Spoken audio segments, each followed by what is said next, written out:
Welcome, in front of me is HP Stream 14 and in this video I will show you how to rotate screen on this laptop.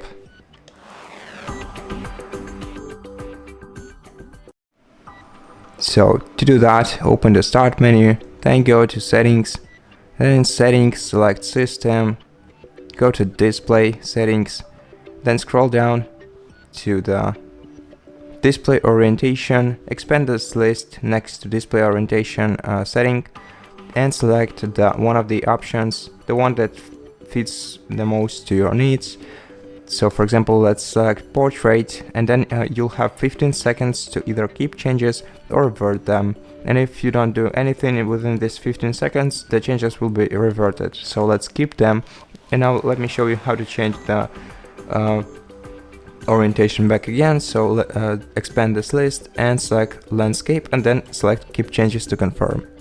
And that's basically it. Thank you for watching this video. If you liked it, consider subscribing to our channel, leave us a like and a comment below, and I'll see you in the next one.